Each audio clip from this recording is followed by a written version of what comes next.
2022년 12월 7일 말씀 시편 40편 11절에서 17절. 제목, 죄책감으로 낙심될 때 은총을 간구하는 기도. 죄는 우리들이 죄를 짓기 전에는 계속해서 죄를 지으라고 유혹을 합니다. 그러나 죄를 짓고 난 이후에는 죄는 우리의 양심을 찌르고 계속해서 죄의 무게만큼 짓누릅니다. 그 죄책감은 우리의 자존감을 무너뜨리고 낙심으로 몰고 갑니다. 어떻게 해결할 수 있을까요? 진심으로 죄를 자백하고 고백한 후에는 죄에서 자유케 하신 하나님을 믿어야 합니다. 하지만 반대로 죄에 대해 가볍게 여겨서도 안 됩니다. 오늘날 그리스도인들이 바뀌어야 할 것이 있다면 자신의 죄에 대해 가볍게 여기며 죄를 깊게 생각하지 않는 태도입니다. 다윗은 자신이 지은 죄에 대해 깊이 생각하면서 나의 죄악이 나를 덮침으로 하나님을 우러러 볼 수도 없으며 죄가 나의 머리털보다 더 많음으로 내가 낙심하였습니다 라고 기도합니다. 자신이 지은 죄에 대해 괴로워하는 다윗의 모습처럼 우리들은 얼마나 우리들이 지은 죄에 대해 괴로워하고 있는지 생각해 봅니다. 나만 죄 짓나? 그래도 나는 양반이야. 나보다 더 큰 죄를 짓는 사람들이 얼마나 많은데. 하지만 이러한 태도는 죄를 회개하지 않는 길로 인도하여 죄에 대한 심판을 받게 됩니다. 양심이 있는 사람이라면 죄를 지었을 때 자신이 죄를 지은 것에 대해 괴로워해야 합니다. 이 말은 죄의식에 사로잡혀야 한다는 뜻이 아니라 내가 죄를 지은 것에 대해 괴로워할 줄 알아야 한다는 뜻입니다. 우리들을 바라보시는 하나님의 마음은 얼마나 아프실까?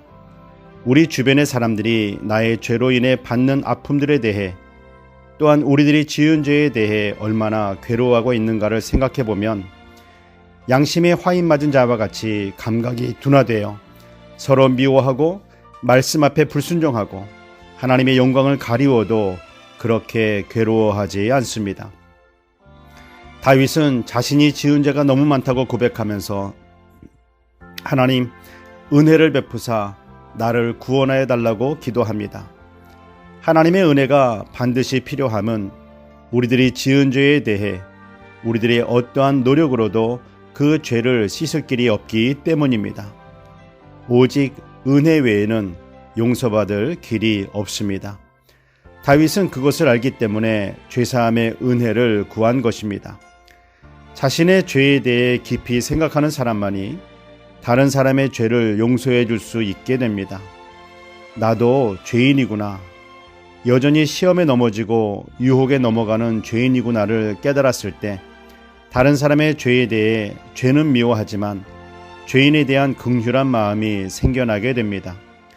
하지만 죄에 대해 깊이 생각하지 않는 사람은 자신의 생각으로 가득하여 나는 도움을 베풀어 주었는데 어떻게 나에게 그럴 수 있느냐? 어떻게 나를 배신하냐? 어떻게 나를 따르지 않을 수 있느냐면서 정죄하고 비난합니다.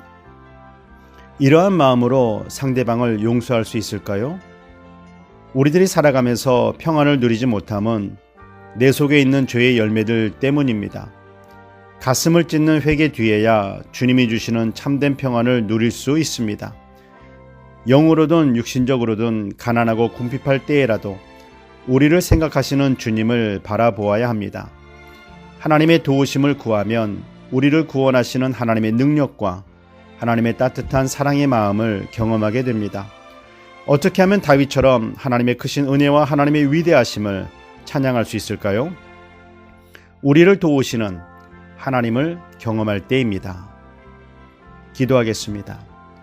사랑의 하나님 아버지, 죄를 짓지 않으려 하지만 또 죄를 짓고 마는 연약한 우리들을 불쌍히 여겨 주시옵소서.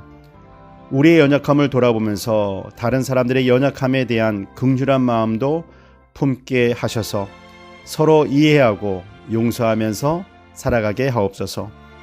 죄가 우리를 짓누를 때 우리를 자유케 하시는 은혜와 자비로우신 하나님께 죄를 자백함으로 용서받아 참 자유를 누리며 살게 하옵소서. 은혜와 자비의 주 예수 그리스도의 이름으로 기도드립니다. 아멘.